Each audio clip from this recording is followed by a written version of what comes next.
Alien Cleric said only gods lift that blade. Terran replied this.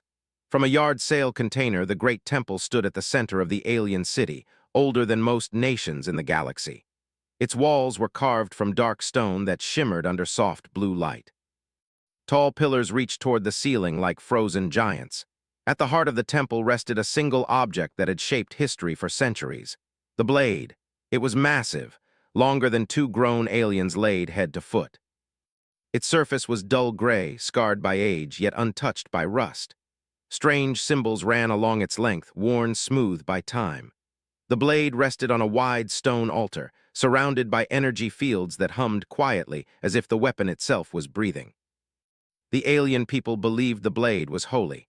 According to their oldest records, the blade had fallen from the sky long before their first cities were built. Every generation was taught the same truth. Only gods could lift it. Only divine hands could move its weight. Many had tried, warriors with reinforced bones, champions bred for strength. Even rulers wearing power frames had failed. The blade did not move, not even a finger's width. Each failure only strengthened the belief. Today was another trial. The temple was crowded. Clerics in flowing robes stood in perfect lines. Soldiers guarded every entrance. Nobles watched from raised platforms, whispering behind jeweled masks. This was not just a test of strength. It was a display of faith. Near the back of the crowd stood a single human. His name was Evan Cole. Evan did not wear armor. He did not wear ceremonial clothing. He wore a plain jacket, worn boots, and carried himself like a man used to walking long distances. His short hair was messy, and his expression showed mild interest, not awe. Evan was a Terran trader. He moved cargo between systems that most people avoided. Old stations, lost worlds, forgotten shipping lanes. He dealt in scrap, surplus, and sealed containers whose contents were unknown even to their sellers. He had come to this world to sell machine parts, nothing more. The invitation to the temple had been unexpected. The High Cleric stood near the altar, tall and thin, his skin pale silver. His voice echoed across the chamber. "Let the chosen step forward." A massive alien warrior approached the blade. His arms were thick with muscle. Metal braces reinforced his joints. The crowd fell silent as he placed both hands on the hilt. He pulled. The warrior growled. Veins bulged beneath his skin. The stone floor cracked slightly beneath his feet. The blade did not move. With a sharp cry of pain, the warrior collapsed to one knee. Clerics rushed forward, guiding him away. The High Cleric raised his hands. "Behold," he said, "even the strongest among us are found unworthy." The crowd bowed their heads. The High Cleric turned slowly, his gaze sweeping across the chamber. His eyes stopped on Evan. "You Terran," the cleric said, "you watch without reverence. Why?" Evan blinked. He had not expected to be addressed. "I'm just curious," he said honestly. "That's all." Murmurs spread through the crowd. Curiosity toward a godly relic was close to insult. The High Cleric stepped closer. "You believe yourself different?" "No," Evan replied. "I just like to understand things." The cleric studied him, then stepped forward. The guard stiffened. Several nobles gasped. "A human," someone whispered. "This is sacrilege." Evan hesitated. He looked around, unsure if this was some kind of test or trap. "If you wish," the cleric said, "place your hands upon the blade. You will learn the truth of your limits." Evan shrugged lightly and walked toward the altar. As he approached, he noticed details others seemed to ignore. The blade's balance, the slight curve near the grip, the marks along its edge that reminded him of industrial tooling scars. Something felt familiar. He stopped in front of the altar. The blade was even larger up close. He placed one hand on the hilt, then the other. The stone beneath his boots was cold. The temple was silent. Evan adjusted his stance without thinking, feet apart, knees slightly bent. His grip firm but relaxed. Then he lifted. At first, nothing happened. Some clerics smiled, ready to declare another failure. Then the blade shifted, just a little. Gasps filled the chamber. Evan frowned slightly, adjusting his hands. He lifted again, using his legs this time. The blade rose, slowly, smoothly. The energy fields flickered and died as if confused. The massive weapon came free of the altar, rising inch by inch. Silence turned into chaos. The blade cleared the stone. Evan held it upright, breathing steadily. It was heavy, yes, but not impossibly so. He rolled his shoulders, testing the weight, then rested the blade's tip gently on the floor. The High Cleric stumbled backward. This is not possible," the cleric whispered. "Only gods." Evan looked at him, confused. "Gods." The cleric dropped to his knees, others followed. Soldiers lowered their weapons in fear. "You are chosen," the cleric said, voice trembling. "A divine being in mortal form." Evan's eyes widened. "No, no, you've got this wrong." He looked around at the kneeling crowd, clearly uncomfortable. "It's just a blade," he said. "I've handled heavier." The cleric shook his head. "Lies, deception, no mortal could." Evan scratched the back of his head. "I really don't think this thing is magic." The words caused shock waves. The cleric stood slowly. "Blasphemy," Evan sighed. "Look, I don't want trouble, but I've seen tools like this before." He tapped the blade gently with his knuckle. The sound was dull and solid. "I bought one just like it years ago," he continued. "Came out of a sealed container, old Terran industrial surplus." The cleric stared. "You mock us." "I'm serious," Evan said. "It was listed as scrap, came from a yard sale container auction." The word meant nothing to the aliens, but his calm tone only deepened their fear. The high cleric backed away slowly. "Remove yourself from the altar," he commanded. "You stand in the presence of the divine." Evan carefully lowered the blade back onto the stone. It settled into place without resistance. "There," he said. "See, nothing special." But the damage was done. Belief cracked like fragile stone. Whispers spread fast. If a human could lift what their strongest could not, then what else had they misunderstood? The cleric raised his voice, trying to regain control. "This trial is concluded. The Terran will be detained until his nature is understood." Soldiers moved forward. Evan raised both hands calmly. "Hey, easy. I didn't come here to start a religion." The guards hesitated, fear clear in their eyes. The blade sat silently between them, no longer a symbol of gods, but of something far more unsettling. Humanity. The guards did not touch Evan. They stood close, weapons ready, but none dared step too near. Their eyes kept drifting to the blade on the altar, as if it might rise again on its own. The high cleric noticed their fear and felt it himself. Control was slipping, and in a temple built on belief, that was dangerous. "Take him to the inner chambers," the high cleric ordered. His voice was firm, but his hands trembled. "He will be questioned away from the crowd." Two senior guards stepped forward. They did not grab Evan, they gestured instead. "Please follow," one of them said, trying to sound calm. Evan nodded. "Sure.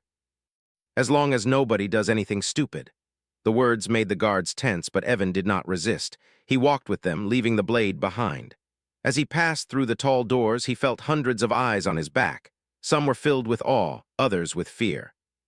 A few with hatred. The inner chambers were quieter. The stone walls here were smooth and undecorated. Soft lights floated near the ceiling, casting long shadows. The guards led Evan into a circular room with a single table and several seats carved from stone. "Wait here," one guard said. They left, sealing the door behind them. Evan exhaled slowly and sat down. "Great," he muttered. "This is how it always goes." He leaned back, staring at the ceiling. He had expected an argument over trade permits, maybe a tax dispute. He had not expected to break an entire religion by lifting a piece of old equipment. Minutes passed. Then the door opened. The high cleric entered, followed by three others. These clerics wore different markings, older symbols that Evan had not seen in the main hall. Their faces were serious, their posture stiff. The high cleric sat across from Evan. "You will answer our questions truthfully." "I already am," Evan said. One of the elder clerics leaned forward. "What are you?" Evan blinked. "Human." The cleric's eyes narrowed. "Do not mock us." "I'm not," Evan replied. "That's my species." The high cleric raised a hand, calming the elder. "Explain the blade," Evan sighed. "It's a tool." Silence followed. "A weapon blessed by the gods is not a tool," an elder said sharply. Evan leaned forward. "On Earth, tools and weapons are often the same thing. Depends on how you use them." The clerics exchanged uneasy looks. "The blade resists all who touch it," the high cleric said. "Except you." "Because it's designed for humans," Evan replied, "or something close to us." He stood and mimed lifting something heavy. "See how your people lift? Straight back, arms doing most of the work. Humans don't do that. We use our legs, our core. We train from childhood without realizing it." The clerics listened, confused but intrigued. "The blade's balance is off for you," Evan continued. "Center of mass sits lower than your grip points. For you, it feels heavier than it is. For me, it feels normal." The elders whispered among themselves. "That does not explain why it rejects our strongest champions," one said. "It doesn't reject you," Evan said. "You just can't move it, same as a door that's too heavy. The door isn't angry, it just weighs more than you can handle." The High Cleric pressed his fingers together. Our records say the blade fell from the sky. Could've, Evan said. Old cargo ships lose containers all the time, especially during wars. The word war made the room tense. There were no wars in our records before the blade, an elder said. Before your records, Evan corrected gently. Human history goes back a long way. We lose things, we forget things, sometimes we worship them by mistake. The clerics fell silent. Far away, alarm signals echoed faintly through the stone. Evan frowned. What's that? The High Cleric's expression hardened. Not all among us accept this truth. As if summoned by the words, the door burst open. Armed figures rushed in, wearing dark armor marked with sharp symbols. Their leader stepped forward, eyes burning with fury. This human is a deceiver, the leader shouted. He insults the gods and poisons our faith. The High Cleric stood. Stand down, this matter is under. The extremist did not listen. He raised his weapon. Evan moved before anyone else. He grabbed the edge of the stone table and flipped it, sending it crashing into the attackers. The impact knocked two of them off their feet. Evan rolled to the side, grabbing a fallen energy baton. He had no armor, no backup, but he had experience. Years of hauling cargo through bad systems had taught him one rule: when trouble starts, act fast. He struck the first attacker's leg, disabling him. Spun, hit another across the shoulder. He aimed for joints, not heads. He did not want blood on this floor. The extremists were strong but clumsy. They relied on fear. Evan relied on movement. Guards poured in, drawn by the noise. Chaos filled the chamber. Shouts echoed. Energy weapons flashed. Evan disarmed the leader with a sharp twist and kicked the weapon away. Enough, the High Cleric shouted. The guards finally overpowered the extremists, forcing them to the ground.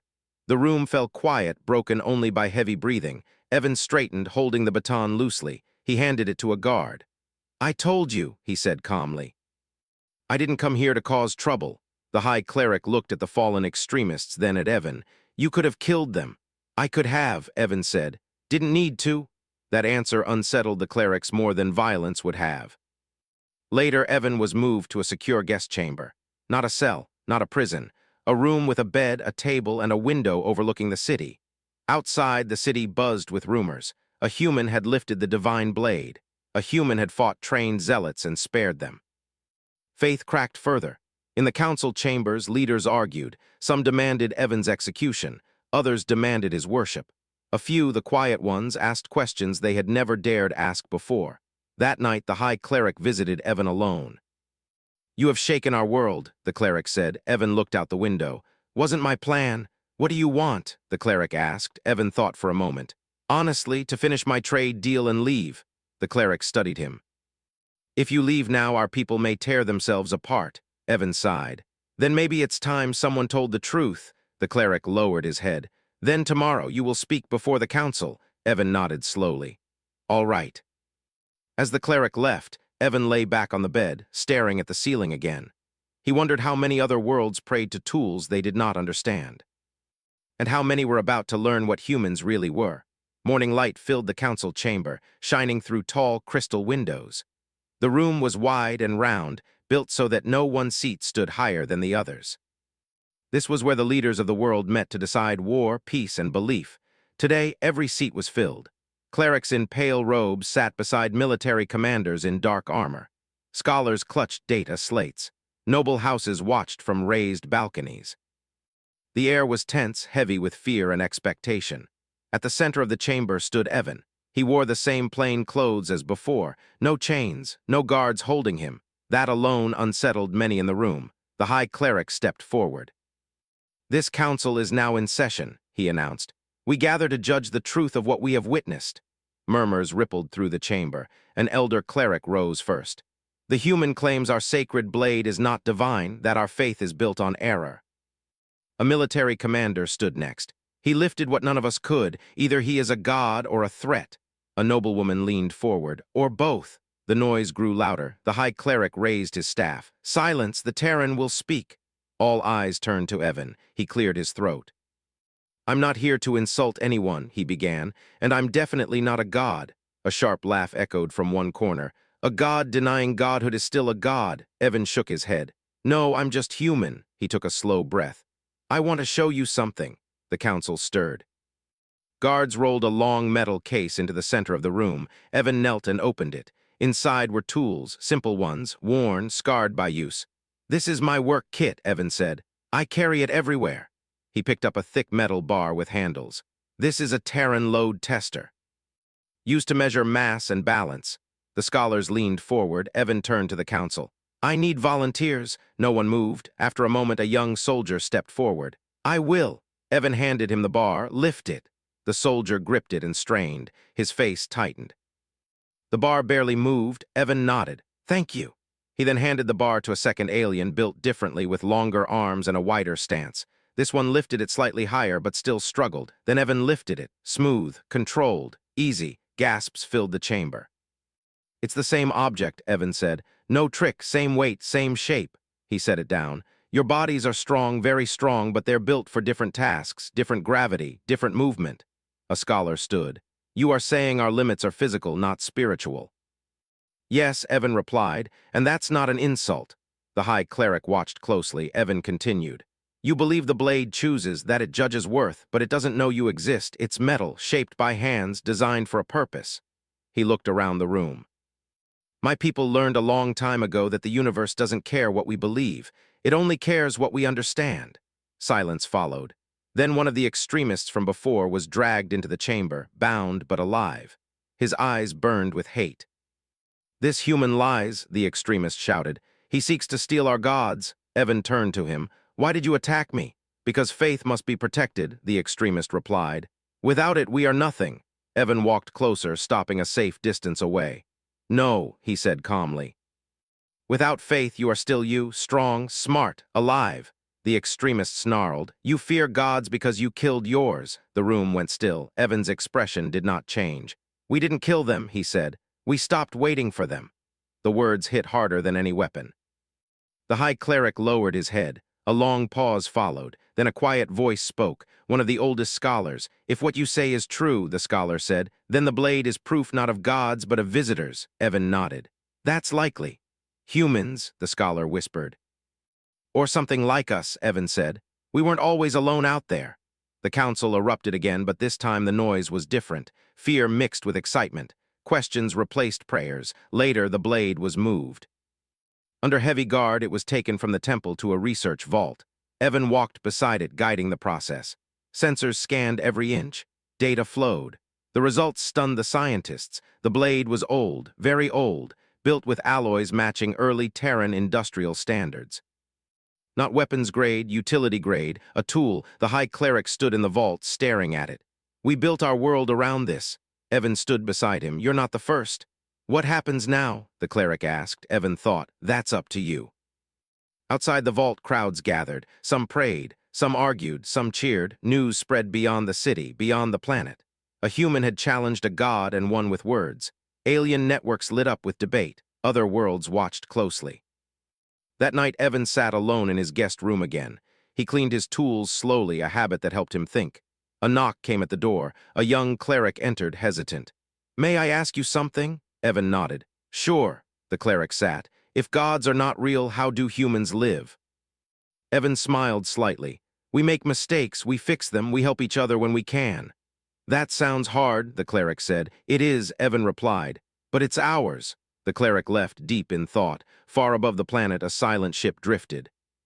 Its sensors focused on the world below. Inside, unknown eyes watched the data scroll. "The humans have been noticed," a voice said. Another replied, "They always are." And far below, a single human trader slept, unaware that lifting one forgotten tool had begun something much bigger than belief. The next day did not bring peace. It brought division. Across the city, groups formed in the streets. Some carried old symbols of faith. Others carried new signs with words about truth and learning. Arguments broke out. Voices rose. The blade, now locked away, had become more powerful than ever, even while sitting silent in a vault. Inside the council chambers, emergency sessions continued without pause. Leaders argued until their voices grew tired. One military commander struck the table. "If faith collapses, order collapses, we must control this." A scholar replied calmly, "Control will only make it worse. The truth is already spreading." The High Cleric sat quietly at the center, listening. He looked older than before. The weight on his shoulders was no longer just belief but responsibility. Evan was kept informed but not restrained. He moved freely within guarded areas, always watched, always whispered about. To some, he was a savior. To others, a danger that needed to be removed. Late that afternoon, alarms sounded again. This time, they were not inside the city. "They're attacking the research vault," a guard reported, breathless. The High Cleric stood at once. "Who?" "The True Voice faction," the guard said. "They've gathered supporters from outside the city, armed." Evan was already on his feet. "They want the blade." "Yes," the cleric said. "They believe destroying it will restore faith." Evan frowned, "or prove it was never real." The High Cleric met his eyes. "We need your help." Evan hesitated. "I'm not a soldier." "But you are human," the cleric said quietly. Evan understood what he meant. They moved quickly. Transports carried guards, clerics, and Evan toward the vault complex outside the city. Smoke was already rising in the distance. As they arrived, the situation was clear. Dozens of extremists had surrounded the vault entrance. They wore mixed armor, some old, some stolen. Their leader stood at the front, shouting to the crowd. "The gods are silent because we have been betrayed," he cried. "Destroy the lie and the gods will return." Evan stepped forward, raising his voice. "They were never gone." The leader turned, eyes wild. "You again." Evan walked closer, unarmed. Guards tensed, but he waved them back. "You think breaking the blade will fix this," Evan said. "It won't." "You fear its power," the leader snapped. "No," Evan replied. "I respect what it really is," the leader laughed. "A tool?" "Yes," Evan said. "And tools can build or destroy. Choice matters." The crowd murmured. The leader signaled and fighters surged forward. Evan reacted instantly. He grabbed a fallen shield, using it to block the first strike. He moved fast, not charging, but stepping aside, redirecting force. He tripped one attacker, knocked another off balance. He shouted commands not in their language, but in tone that carried authority. "Stop! Fall back! You don't want this!" Some hesitated. The guards moved in, forming a line behind Evan. They followed his lead, aiming to contain, not kill. Stun weapons fired, nets deployed. The extremists fought hard, but they were driven by belief, not training. One by one they fell. The leader rushed Evan, swinging wildly. Evan sidestepped and used the man's momentum against him, sending him to the ground. Evan stood over him, breathing hard. "This ends now." The leader stared up at him. "Without gods, what are we?" Evan answered without hesitation. "You're still people, that's enough." The fighting stopped. Later, as the vault was secured, the High Cleric approached Evan. "You saved lives today," Evan shook his head. "They saved themselves, they chose not to keep fighting." The cleric looked toward the sealed vault doors. "The blade has caused too much pain." "Because you made it more than it was," Evan said gently. That night the council made a decision. The blade would not be destroyed. It would be revealed. A public broadcast was prepared, sent across the planet and beyond. Evan stood beside the High Cleric as scientists explained the blade's origin, its design, its purpose. No gods, no judgment, just history. Reactions were mixed. Some wept. Some felt relief. Some were angry, but something changed. Questions replaced chants. Workshops replaced shrines. Children asked how things worked instead of why gods allowed them. Evan watched it all from a balcony, feeling tired. The High Cleric joined him. "Our world will never be the same." Evan smiled faintly. "Neither was mine once." The cleric studied him. "Why do humans keep going even when truth hurts?" Evan thought. "Because pretending hurts more in the long run." News spread fast beyond the planet. Other species watched closely. Some laughed, some worried. Some remembered old stories about humans and tools that changed worlds. In distant systems, councils met. Old relics were re-examined. Ancient legends were questioned, and always the same word appeared: human. On the planet below, the city slowly calmed. Repairs began. New laws were written. Faith did not vanish, but it changed shape. It became trust in effort, in learning in each other. Evan prepared to leave. At the spaceport, the High Cleric met him one last time. He carried no staff now, only simple robes. "We will tell our children about this day," the cleric said. "Tell them the truth," Evan replied. "That's all I ask," the cleric bowed. "What will you do next?" Evan smiled. "Same as always, find old containers, fix broken things." As his ship lifted off, Evan looked down at the world one last time. He had not come as a hero. He had not come as a god. He had come as a human. And that had been enough. Evan's ship slipped into open space, leaving the planet behind like a fading light. Stars stretched across the view screen, calm and silent. Inside the cockpit, Evan sat alone, hands resting loosely on the controls. For the first time in days, there were no alarms, no shouting, no expectations placed on him, just space. He set a slow course toward the nearest trade lane. His cargo was still untouched in the hold. Machine parts, scrap, ordinary things. That thought made him smile. Behind him on the planet, change did not stop when he left.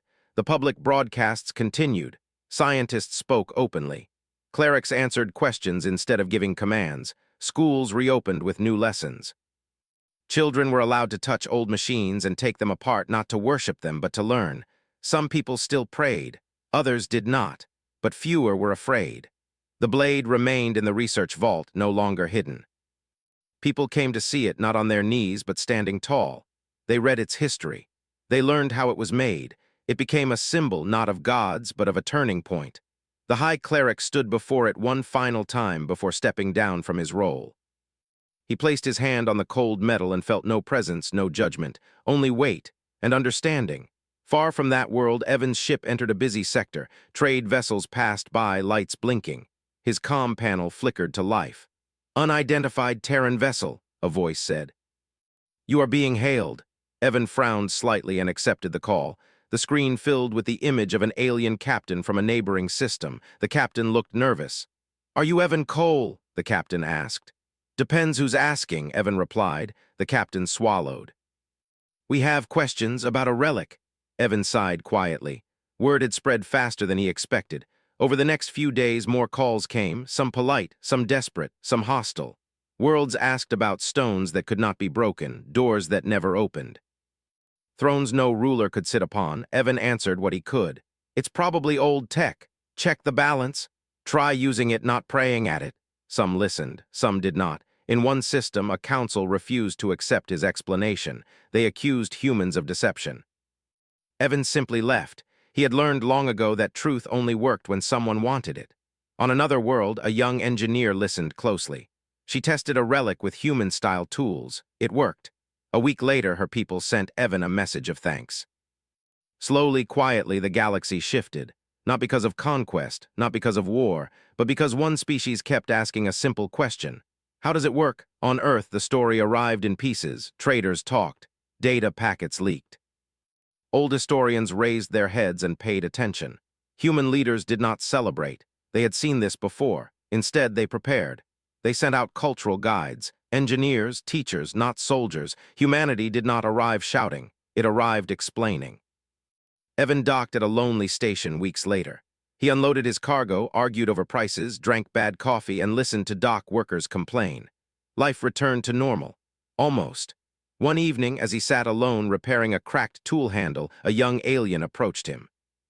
Same species as the world he had left behind. "You are the one who lifted the blade," the alien said softly. Evan looked up. "Yeah, that was me," the alien hesitated. "My people are changing. It is frightening." Evan nodded. "Change usually is." "Why did you help us?" the alien asked. "You gain nothing." Evan thought for a moment. "That's not true. I gain peace of mind." The alien did not understand, but bowed in thanks and left. Evan finished fixing the handle and packed his kit. That night he slept deeply. Far away in a hidden place between stars, ancient watchers observed everything. They had seeded many worlds long ago, left tools behind, watched faith grow around metal and stone. They had expected silence. They had not expected humans. One watcher spoke. "They undo in years what we shaped in ages." Another replied, "They do not destroy belief, they replace it." "With what?" a third asked. The answer came slowly. "With responsibility." The watchers fell silent. Back on the planet of the blade, a child stood in a workshop holding a small metal piece. She turned it, studied it, and smiled when it fit into place. "It works," she said. Her teacher nodded. "Because you made it work." The child looked up. "Did the gods help?" The teacher paused, then smiled gently. "You did." Across the galaxy, similar moments happened. Small, quiet, powerful. Evan launched again the next morning, his ship carrying nothing special. Just tools, just parts, just human things. As he vanished into the stars, the galaxy continued to change, not with explosions or banners, but with understanding. Humans were not gods. They did not need to be. They lifted what others worshipped, fixed what others feared, and walked forward without waiting for permission. And the universe, for the first time in a long while, began to catch up.